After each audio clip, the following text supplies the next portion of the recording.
Get a deeper connection with the Cougars of BYU sports. God gives us a gift, and we use that gift until he takes it away. Deep Blue. Just sitting down afterward and being really tired and thinking like, wow, I just won the U.S. championship. This is Deep Blue. Here's your host, Jason Shepard. Thanks for tuning in for a new episode of Deep Blue. This is the show where we get to know the person behind the number that you see on the field or the court. These are the true stories of BYU athletes from their own mouths. So happy today to have my guest. He is offensive lineman Connor Pay. Connor, it is always good to talk with you. How are you today? Thank you. I'm doing great. I'm doing just great. Quite frankly, I'm not sure why you're not hosting this, because you're in this studio hosting podcasts much more frequently right now than I am. So why aren't you doing this? I don't know. You know what? I don't really, if you've listened to the podcast, you know I don't host anything, right? Maybe I'll pose a few questions, but the guests definitely carry the show. So I don't have to do much hosting. Okay, we were told, and this is something I did not know. This is actually good information to have. So the podcast, and we're going to get into all the details of the podcast coming up in a little bit, but you do this with Chase Roberts. Yeah. And I've had Chase on this show. We've done an episode of the Deep Blue podcast with Chase. It was brought to our attention before we started recording this that the most listened to episode of this season so far has been Chase Roberts. So I think that information was given to you to put the challenge to you to see if you can have more clicks than Chase. Was there video for Chase's episode? I think there may have been people that tuned in thinking it was video and then found out it was audio. See, that's not fair. They just want to look at him. I'm already at a disadvantage. Oh, now don't shortchange yourself. All right, we're going to get it all. If it's audio, though, we're good. Yes, we're good. All right, you and I are both in that situation, so we're fine. We're going to get into the podcast a little bit later. But before we get started, I heard you like to play the drums. Is this accurate? I do. This is real. Okay, so who on the team would you want to be in a band with, and what instrument would they play? Like, I assume you would be the drummer in the band. I think would you be? That goes without saying. Would you go Phil Collins and be the drummer and the lead singer? Absolutely not. Absolutely not. No, I don't know. This is difficult. Who would be the lead singer then? Is there somebody that you would want to be the front man? You know, Jake Retzloff has always talked about how he'd want to do that, but I think he'd be terrible.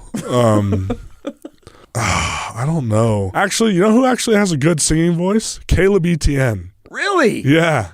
I might have Big Tree come be our lead singer. Okay, and what any specific genre of music you guys would want to feature? Well, I mean, I play rock music, but I don't know if they'd want to play that. Tree would probably be into like jazz or something like that. Or I don't know. He's from New Orleans. So maybe I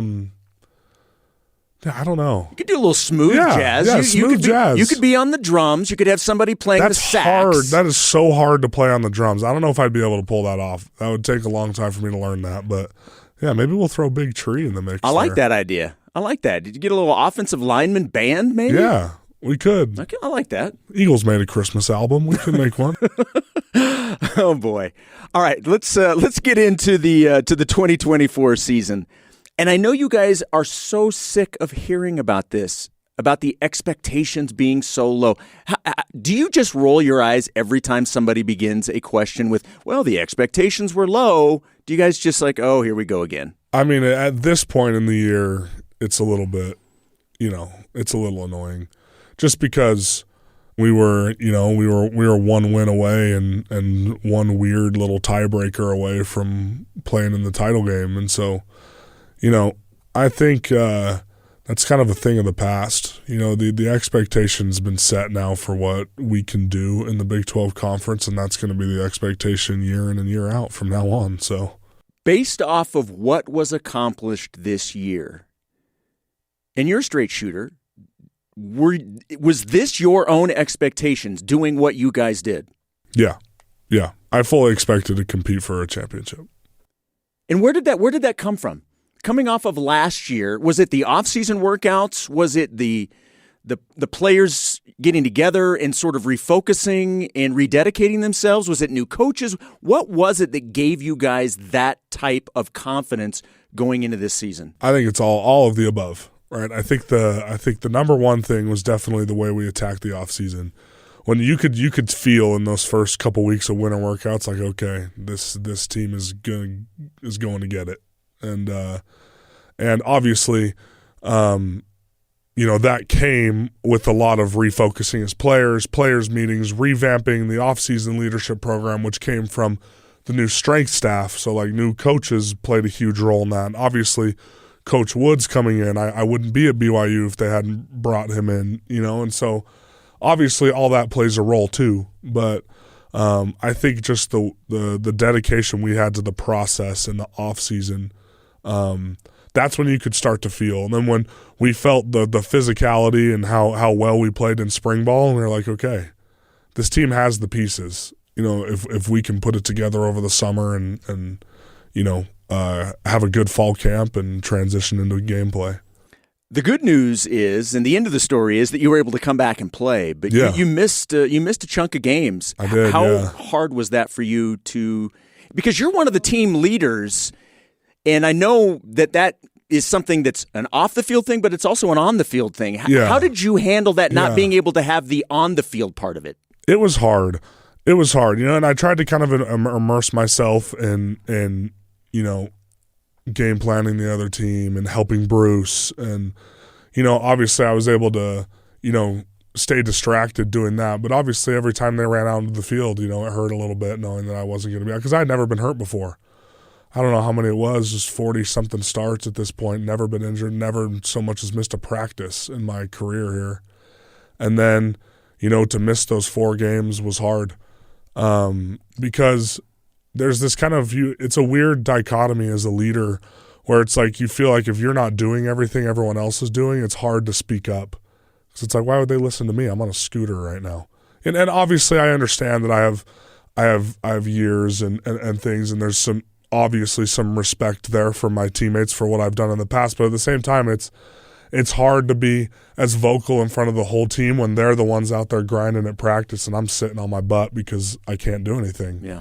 And so there's kind of this weird mental battle where it's like I had to kind of get over that, where it's like, hey, no, you have to be the same person and the same leader you've been all season. Doesn't matter if you're not playing. Like we've got goals, we got things we got to do, and obviously it was difficult too because I knew that once I ended up, I was hoping to be back for the Utah game, but it would just, I would have had to been cleared 5 weeks after I broke my foot. That's a little fast. And I was already ahead of schedule to play against Kansas. But when I missed that 4th conference game, I kind of knew that was probably going to have some postseason implications in terms of all Big 12 and things like that. And the conference actually reached out to Kalani to let me know, like, hey, he was an all-conference player, but he just missed too many conference games. And so it's like that hurts a little bit too, It's like, oh, man, it would have been great to join, Caleb and Kym and Waylon on the all Big 12 list. But at the same time, I missed 4 of the 9 conference games. Like, I get it. But I think, that plays a role too. Like, man, that would have been cool. That would have been something that, would have been a part of BYU forever, when they show the list of all Big 12 players that they've had in the past. In years to come, I'm not going to be on that list anymore. Right. And so there's that part too that's like, oh, that's a little bit sad. Does it mean a lot in the whole scheme of things? Not really. But, it's just one of those things. And so I think there was it was definitely, obviously much more of a mental battle than a physical one because this type of break, a Jones fracture, super easy surgery, super easy recovery. I'll never have an issue with it again. I have screws in both my feet now. I did the same thing in high school, and I've never had an issue with it since. And so I wasn't worried about any of the physical things, and the training room and the strength staff took great care of me and keeping me in shape to where I could come back and on essentially 4 days' notice play a full game against Kansas. And, and so I wasn't worried about that. It was much more of a mental battle for me. Well, I guess the silver lining in all of this is it allowed you to pursue your true passion, which is podcasting, clearly. So you and Chase, we talked about this at the beginning of the conversation. You and Chase Roberts decided to pitch a Come Follow Me podcast called 2 Point Conversion here at BYU Radio. Yeah. You do that in this very studio that we are recording this podcast right now. How did this start? What was the genesis of this? Honestly, it's probably a little over a year ago now, where I went up to Chase in the locker room and I was like, dude, you know what would be kind of fun? And he was like, what? And I was like, we should do a podcast where we do Come Follow Me and bring guests on and do all this other stuff. And he was like, yeah, that's a sweet idea. And so we started planning, but initially we didn't have any, thought about doing it with BYU Radio or anything. So we started making plans to do it on our own. And obviously there's a lot of work that goes on behind the scenes for a podcast. And so we were kind of like figuring out, okay, how are we going to manage that? We're like, well, really the only way we were going to be able to do it was on a Zoom call that we record, one take. We got to get it right because we don't want to deal with all the editing and all this stuff. And that was kind of the idea. And then we were actually getting pretty close to where like, okay, let's just try it. We'll start a YouTube channel, do a recorded Zoom call and start posting them. And we were at Media Day in Las Vegas, and we were talking about some of our plans, what we were going to do in the next few weeks at a hibachi house at dinner, sitting next to Keith Vorkink, Vice President Vorkink, and obviously Keith oversees BYU broadcasting, and so he kind of overheard us, and he was like, "Oh, tell me about this podcast idea you guys have." And we were like, "Okay." So we told him all about it, and he was like, "I think BYU Radio would really like this. Like, I think it would be a cool idea." And we were like, okay, what do you want us to do? He's like, give me a little bit. I'm going to reach out to some people. And then he connected us with Sam. And we went through and did the whole breakdown of the podcast, who your audience is, all this stuff. Why is it going to be unique or different? And had a couple meetings with Sam. And then Sam turned us over to Cleon. And the producer, the senior producer of this very podcast. Yeah. I'm looking at him. I'm looking longingly into his eyes right now through the glass. It is. He's behind the glass right now. So then Sam turned us over to Cleon, and Cleon took over from there and kind of guided us through how we were going to do it, schedule in the studio. Chase and I are the ones who find the guests. And then I'm the one who makes the outlines for the podcast. I say outline loosely. So you're not just showing up here. You're doing the prep and everything. That's awesome. It is, and people think it's a ton of work too. It honestly hasn't been that bad, and obviously fans of as it's been 95-5 in terms of this is a great thing versus why are you guys doing a podcast in the middle of the season. And people don't realize that like most of the groundwork was already laid months ago, and that was on purpose so that it wouldn't take time away during the season. We could still do it because I'm still going to study my Come Follow Me. Sure. Like what do these people who are criticizing want me to do? Stop studying Come Follow Me? So why was Come Follow Me? Why was that the focus? I think, well, for one, I think right now, at least in my opinion, from my observations, the youth are having a harder time connecting with it than the adults. Because they don't yet have that perspective of what Scripture study can do and be for them in their life. And Come Follow Me is obviously a great way to connect that with your family. But I remember being a teenager and my dad gathering us to do Come Follow Me or Family Home Evening. I'm like, oh my gosh, I got to listen to this guy drone on about God for the next 35 minutes. And he's a lawyer, so he can freaking talk for hours. And so I remember that feeling, and I'm like, man, I just would think, man, if there were some of those players who I knew had strong testimonies of the gospel because I'd seen them speak at firesides or something like that, but we didn't have any access to them and the gospel side of their life. And I just remember thinking, and Chase and I would talk about it, like, man, like we would have really benefited from that. Like I'm sure I would have taken my Scripture study a lot more seriously, if I had heard some of those players that I looked up to growing up talking about it. And we felt like the Come Follow Me was just a natural kind of seamless thing to where we wanted this to be a weekly podcast. There's weekly Come Follow Me lessons. Everybody can sort of follow along. Right. Right, and I think it's something everyone's already doing anyway. Right. So it's like, why not, have one more thing that they can add to their come follow me for the week, listening on the way to or from work or to or from school while they're doing their homework. And so it just felt kind of like a seamless transition to make Come Follow Me the framework, because then we can continue this on. We've already got, guests lined up for the new year who are experts in church history when we get into Doctrine and Covenants and things like that. And so it seemed like a really easy way to keep everything structured, because I'm not sure exactly what we should have done or what we would have done if we hadn't used the Come Follow Me framework, where if we were just coming up with ideas on our own every week. I don't know if that would have turned out nearly as good, where we have this, this manual that's been reviewed and approved by the First Presidency and the Quorum of the 12. Like they've given us the outline. Now let's expand on it and bring in some cool people to talk about it. So that's kind of the thought behind it. Based off of the comment you made a minute ago, what would younger you have thought if older you said, "Oh, by the way, in the future you're going to be doing a podcast and it's going to be of a spiritual nature"? I would have said no. Yeah, right.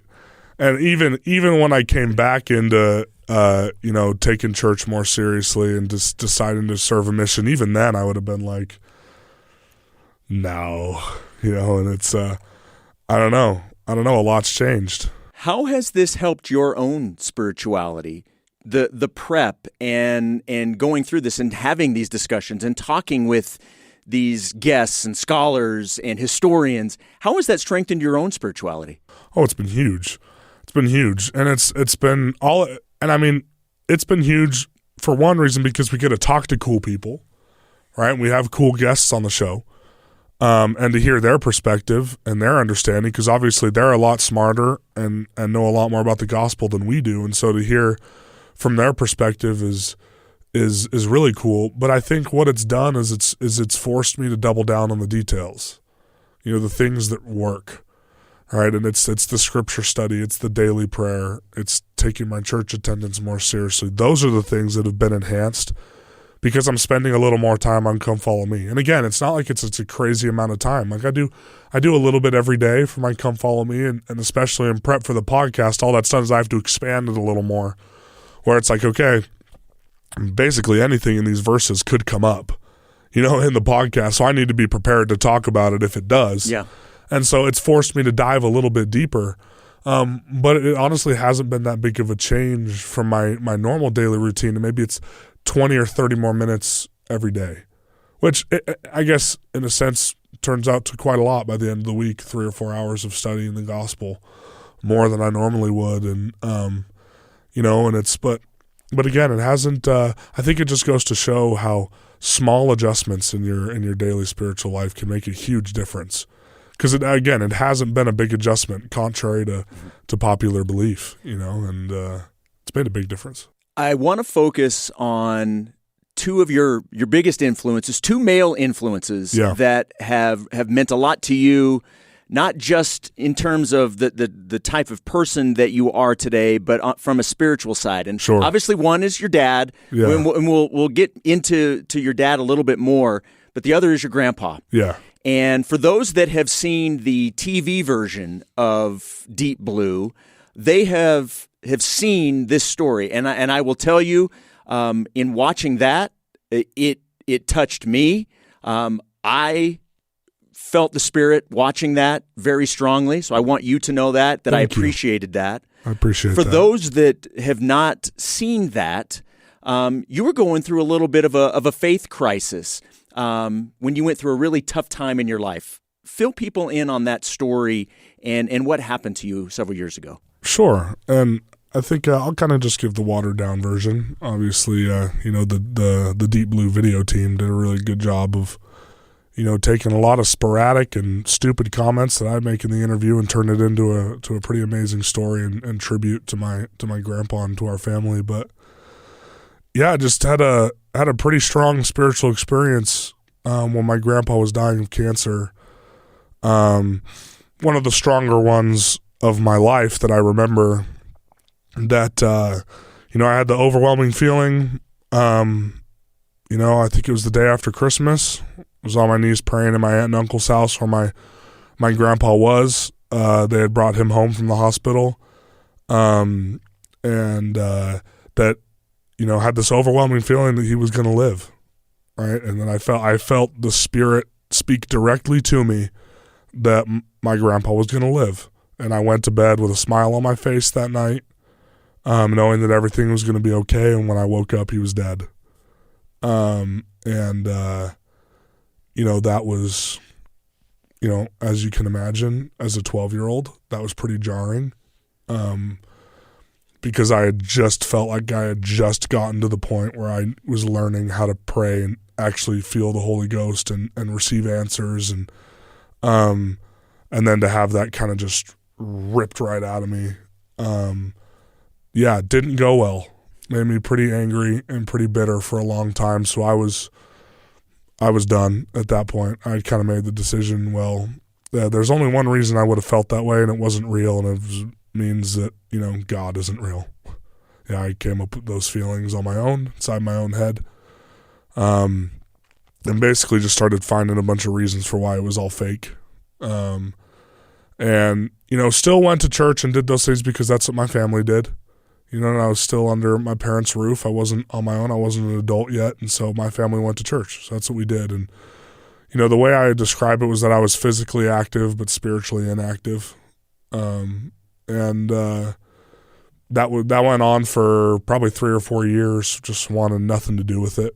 And then I talk about it a little more in detail on the Deep Blue video, but had a youth leader who moved into the ward who was pretty insufferable at first, and always wanting to try to get to know me and learn about my life. And I was like, why does this old guy care about me? Leave me alone. And through watching him and his example, and obviously the example of my family members and good friends, kind of the transition between my junior and senior year, started to take church a little more seriously, started to read the scriptures a little bit, and had thought in the back of my mind, like, okay, maybe this, I'm kind of seeing the fruits a little bit, through people around me. It's like, okay, maybe this is something. And, that led into the senior year, my friends getting their mission calls and talking about how much they love the gospel. I'm like, okay, maybe I need to figure this out for myself. And, I'd always heard that whether or not you believe it or not, a pretty sure way to figure it out is to serve a mission. You're going to get an answer if you dedicate yourself to it. It's either real or it's not. And so submitted my papers and was like, you know what, I'm going to go figure this out. And here we are. You obviously have a strong testimony today. Do you believe the strength of your testimony today would be possible if you had not gone through that? Absolutely not. No. How did that help you to be the person that you are today? Well, I think there's a concept that I'm continually learning about that I feel like I started to understand through that experience, and then also from some pretty tough experiences as a missionary as well. But, those moments in your life when you feel like your back's against the wall and you have nothing else, there's nothing left. And you start to not care about anything anymore. I think those deep, dark moments in your life are when a real testimony of the atonement of Jesus Christ is born. It's a concept that I first heard Elder Holland teach about as a missionary, and then I started to make the connections to experiences in my own life where, he basically posed the question and said, how can we have any lasting, moving testimony of the atonement of Jesus Christ if we know nothing of what that experience must have been like on an individual level, where obviously he experienced it on a world level. So and he was very quick to emphasize that obviously we have no idea what it was like to experience what Christ went through, but for a moment or two in our lives, we're going to understand what he went through for us specifically.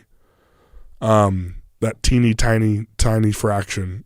what he went through as a whole. And, as I've thought more about that, I can look back on some of those key dark moments in my life and be like, okay, that's where I first started to understand the concept of he descended below all things, and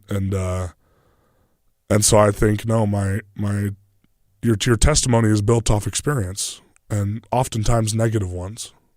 And so, no, if I hadn't had those challenging experiences, I don't think I would have half the testimony that I have today.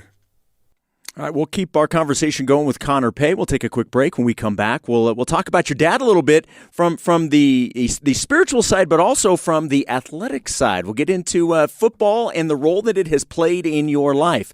We'll have more with Connor Pay after this. This is the Deep Blue Podcast on BYU Radio. Hey everyone, Jason Shepard here to talk about one of our other great podcasts on BYU Radio, Her Why. It's all BYU women's athletics all the time. The podcast is hosted by my colleague, Lauren McLean. She interviews coaches like Heather Olmstead, BYU athletes like basketball's Amari Whiting, and legends like soccer star Ashley Hatch. You'll hear stories of triumph, trials, and toughness. If you're a big Cougar fan, you should check out the Her Why podcast on YouTube, Apple Podcasts, or wherever you listen to your podcasts.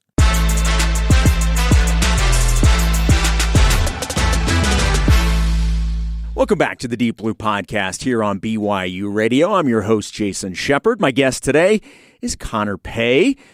And before the break, we were talking about the influences in your life. Yeah. And you can answer this however you would prefer. Because obviously, before the break, we were talking about a lot of things of a spiritual nature. Sure. And I'm sure that your dad had a very strong presence on you in terms of from a spiritual sense, but also from a football sense. What type of person is your dad, and what type of influence has he had on your life? Obviously, a huge influence, right? Huge influence. And I'm not just saying that because of his size. But I think, he's the first example I've ever had of what a man is supposed to be. And, and now as I'm older, I can look back on some of the experiences I've had with him and see where, those lessons have come. And, I've always known that he was a good person. That was never in question. And I always knew that he had a strong character, but sometimes you don't see the behind the scenes stuff of how hard he's had to work for our family and what he's gone through that, when you have young kids, you can't bring that stuff home. Right. And it's everything he's gone through. And so now as an adult to learn more about his life, and obviously he's in the legal world. And so to hear some of the legal battles he's had that could have made or broke his career, and hear things about that, like, man, that's some stressful times, when I was a young kid and I had no idea any of that was going on. And so I think he's a man of immense character. And I think the number one way that I've always known that is by the way he treats my mom. I should probably take a lesson, from that, because sometimes my mom, she knows me too well. She knows how to get on my nerves.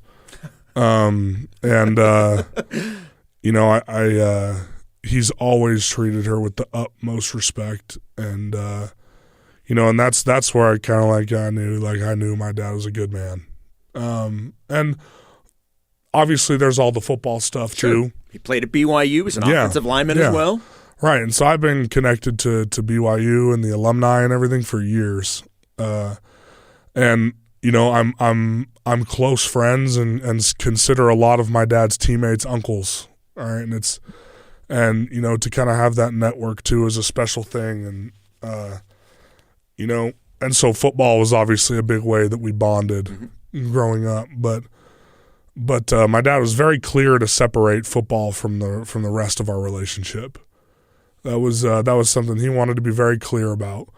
And I remember, when I first started playing tackle football in 5th or 6th grade, he was my coach. And I remember sitting down before like our first practice, and he goes that you got to understand that football and the rest of our life is very different. As in, when we're in between those white lines, he's like, I'm not dad out there. He's like, I'm coach. And he's like, and I need you to treat me like a coach. He's like, and I'm going to treat you like a player. And he said, but we can't bring any of that stuff home. He said, there's got to be a clear line drawn. It's not easy to do. No, it's not. It's really not, especially at 11 or 12 or whatever I was, where it's like I'm getting home angry at dinner because Dad said mean things to me at practice, right? And he could tell that I'm mad, and he'd be like, what did we say? What did we talk about? He's like, are you bringing it home? And I'd be like, sorry, yep, no. But he's like, I'm dad here now. We can talk about it. I'm dad now, right? And he's like, but on the football field, I'm coach. And that's how it was all the way up until high school. When I got to high school, my sophomore and junior year, he wasn't my coach. But my senior year, the O-line coach that we were going to have my senior year ended up getting a great job offer in California. He had to leave. And so we needed someone who could plug. We knew their stuff when it came to offensive line and football and could just plug in. And so my dad became my coach my senior year. So there was a little bit of a break where he wasn't my coach. But I also remember when – I think it was maybe my freshman year. I had started to grow a little bit. You know, I was getting to 6'4", 6'5", 250, 260, where I was like, okay, football now is going to be a little different. Sure. And it's like now it's like, okay, you're built to play Division I if you want to. And and I remember my dad sitting me down and being like, okay, like, do you really want to pursue being a college football player? And he essentially was just like, because I've done it before, I know how to get there, I know how to help you get there, but it's not going to be fun sometimes. And he's like, and I'm going to push you very hard, and you're not going to like it sometimes. He said, so I need you to tell me now whether you want it or not, because he's like, if you don't want it, if you just want to go to school, move on with your life, he's like, that's totally fine. He's like, but I just need to know. He's like, I need to know where you stand so I know where I need to push and where I need to pull and all that stuff. And I said, no, I want to do it. Like, I feel like I can do it, and I want to do it. And so from then on, it was dedicated. All right, dedicated. And he pushed me hard, and missed out on a lot socially, because we were training and trying to do things and just trying to give myself an edge. And it ended up working out great. I ended up started varsity as a sophomore. Started having a bunch of scholarship offers roll in after my sophomore season, and obviously ended up here. And so my dad plays a huge role in that. So obviously a great leader for me, not only as the patriarch of our family, but on the spiritual sense, as he's the bishop now, and I've got to watch him navigate that. And and just by the way he treats our family and also the way he's helped me in my football life. You mentioned how you got to the point where you're starting to get offers, and you're starting to get some big offers. I mean, legit schools are coming after you. I think, Oregon, USC, UCLA, obviously, BYU, Utah, I think Utah State as well. Yeah. And with your history in the family being at BYU, was it always going to be BYU? Was that decision easy for you? It was at first, in the sense that Mike Empey was the O-line coach at the time. I had already had a really good relationship with Garrett Tuje. Mike Empey and Garrett Tuje were both teammates of my dad's. I'd known them my entire life. And so then Garrett left with Bronco for Virginia. Then when Mike got hired, I was like, okay, if Mike's there, I'm going there. Like, zero shot I'm not. And so I committed the summer after my sophomore season to BYU. And then at the end of my senior year, Coach Detmer and Coach Empey were fired. And obviously both guys that I consider family, and so I was like, whoa, this is all of a sudden this got interesting. And I remember Kalani has always been up front with me from day one, and I've always been up front with him, and that relationship remains the same to this day. And so I remember calling him that night, and I was like, Coach, I don't know anymore. Like, I don't know. Like, the deep emotional ties, as much as I love BYU, the deep emotional ties was one of the main reasons why I wanted to come here. Because they were not playing well at the time. And it was like, I was like, I was like, Coach, coming to BYU is probably going to be a sacrifice for my future of wanting to play pro, at where we were then. And, he understood all that, and he was like, look, we're going to go out and get a great coach. He's like, I'm going to keep you updated every step of the way. And then they went out and got one of the premier offensive line coaches in the entire country to come be their OC. And after chatting with Coach Grimes, I was like, you know what? Like, yep. And in that intermediary time, I took visits to other schools. Went to Utah, went to USC. I think deep down Utah knew I wasn't going to go there, so they were kind of like, meh.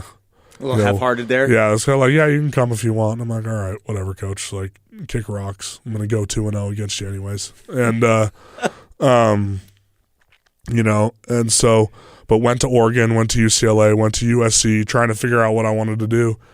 And then when Coach Grimes got hired and Coach Pugh got hired, I remember they came to one of my high school basketball games and got a chance to watch me play, and I got a chance to chat with them after the game. And, and that was the only time outside of my in-home – I can't remember what the rules were back then, but they could, come to one basketball game if they wanted to and do, one in-home visit or something like that. Oh, how times have changed. Yeah, exactly.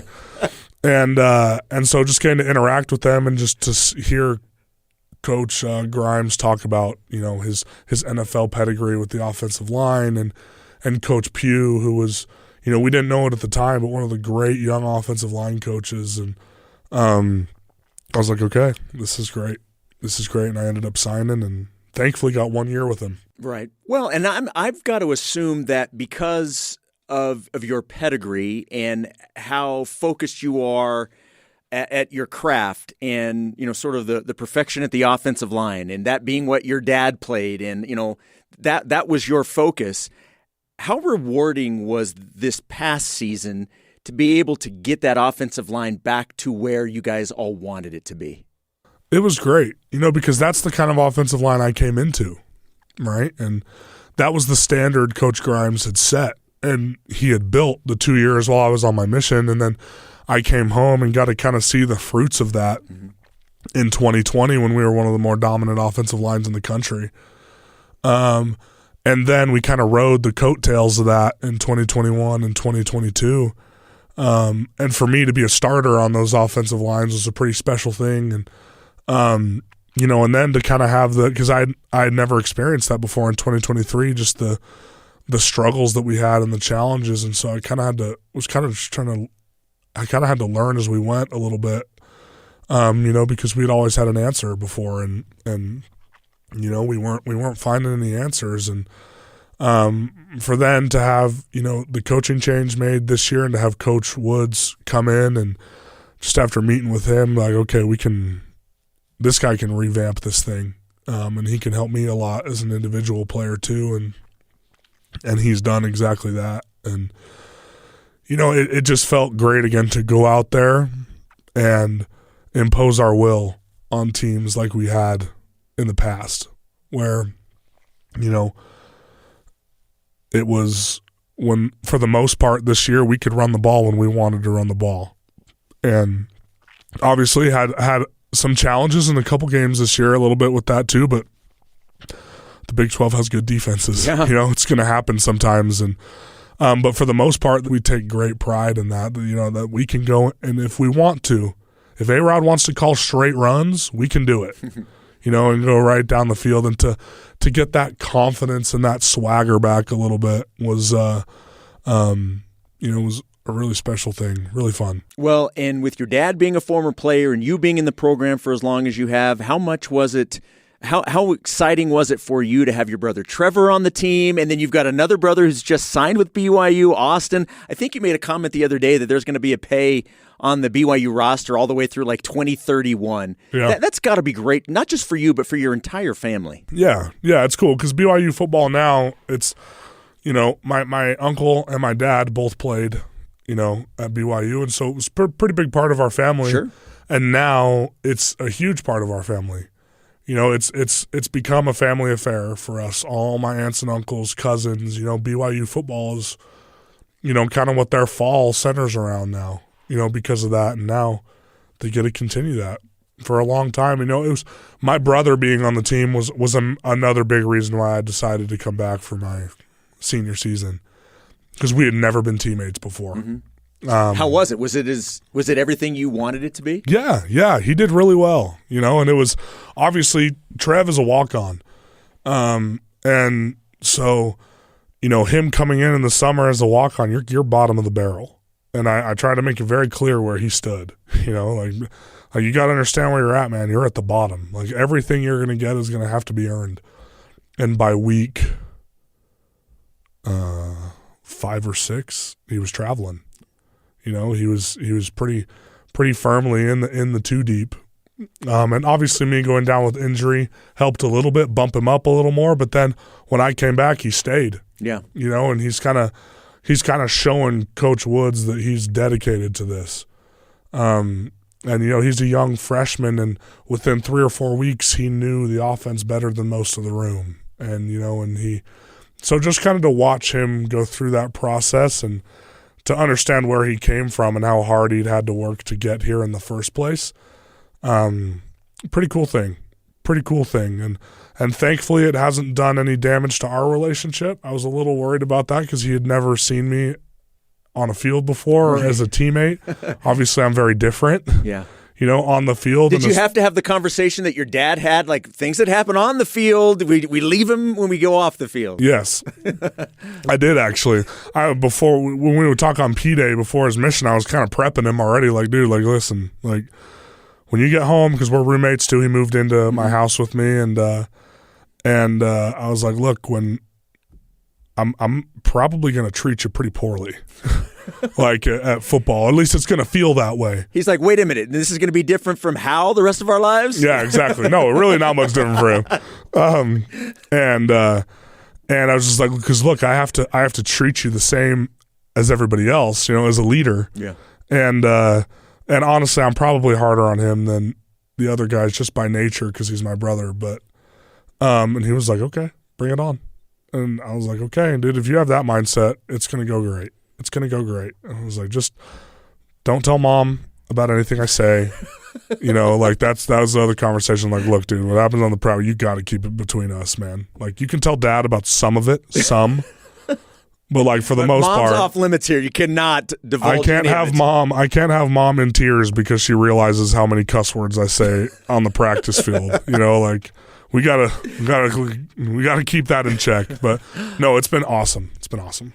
So now that this season is done, your college career has come to an end, and now the next step for you is the National Football League. When you look back at your time at BYU as a collegiate athlete, did you get out of it what you wanted to get out of it? Absolutely, and more. In what ways?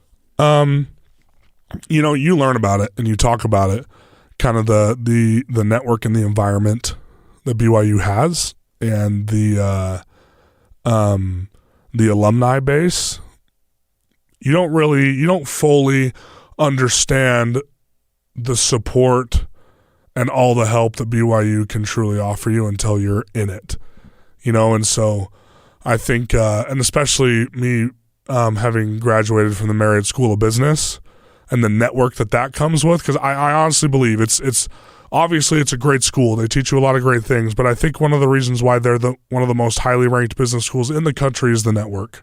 Anybody can teach you business, all right? Not everybody can offer the network that the Marriott School provides, and I think you can kind of use that as a symbol for BYU as a whole, the network and the way that the whole fan base embraces the team, and obviously, it's the fan base is extremely passionate, and that hits both ends of the spectrum.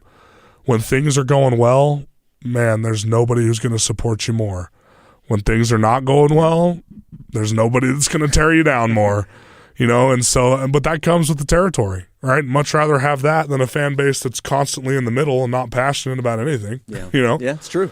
And there's a lot of those out there, right? Exactly, and and so I think, but just also the combination of education with my spiritual life, which is one of the big reasons why, I think BYU is such a special place.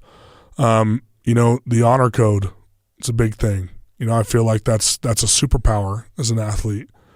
And so I think there's a lot of things that, has made BYU special, and I feel like I've tried to bleed dry all the resources here to just help set me up for life in the future, and BYU's done that for me.